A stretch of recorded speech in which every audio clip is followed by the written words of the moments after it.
dari semua biaya itu, salah satu yang paling besar biasanya ada di pengendalian hama. Karena cabai itu termasuk tanaman yang rawan banget diserang hama.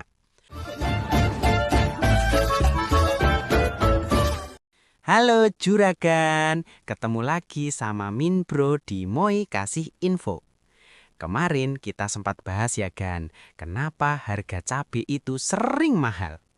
Jadi bukan cuma karena permintaan tinggi, tapi juga karena biaya produksi yang besar dan rantai pemasaran yang panjang.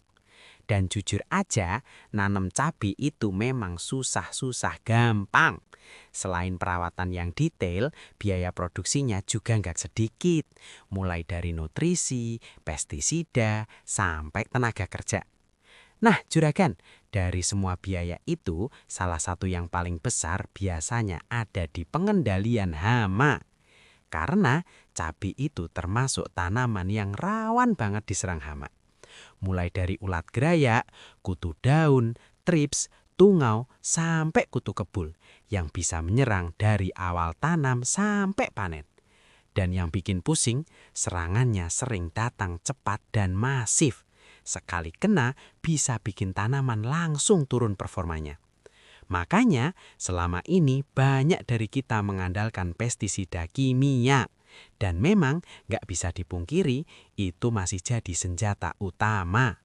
Tapi, kalau terus-terusan seperti itu, biaya makin tinggi, tanaman makin tergantung, dan residu juga ikut naik.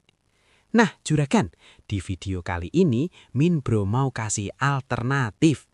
Bukan untuk menggantikan pestisida sepenuhnya ya, tapi untuk bantu menekan serangan hama dari awal. Supaya pemakaian pestisida diharapkan bisa lebih hemat dan tanaman tetap sehat.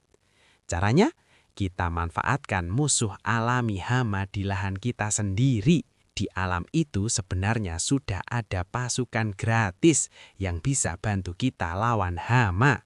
Namanya musuh alami. Contohnya seperti laba-laba, kepik, kumbang gerayak, belalang sembah, sampai semut.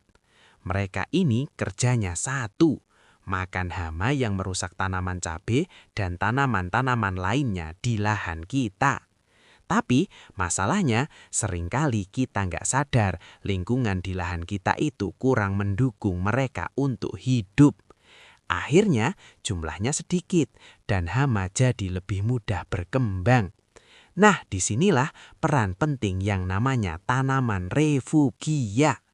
Refugia itu adalah tanaman berbunga yang sengaja kita tanam untuk menarik dan menjaga musuh alami tetap ada di lahan. Kenapa harus tanaman berbunga? Karena bunga itu jadi sumber makanan buat predator dan parasitoid. Selain itu, juga jadi tempat mereka berlindung dan berkembang biak. Contoh tanaman refugia yang mudah ditanam itu banyak kan? Seperti bunga matahari, kenikir, bunga kertas, bunga tayayam atau marigold, dan jengger ayam. Tanaman-tanaman ini punya warna mencolok, disukai oleh musuh alami, tapi tidak disukai oleh hama utama cabai. Nah, Juragan, biar makin kebayang, Min Bro kasih contoh ya, musuh alami itu kerjanya seperti apa di lahan kita.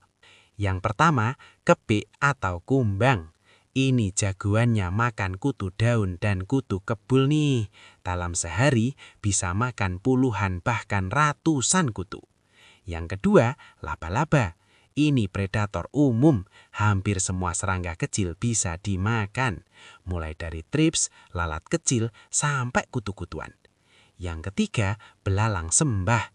Ini predator ganas kan, bisa makan ulat, belalang kecil, bahkan serangga yang lebih besar.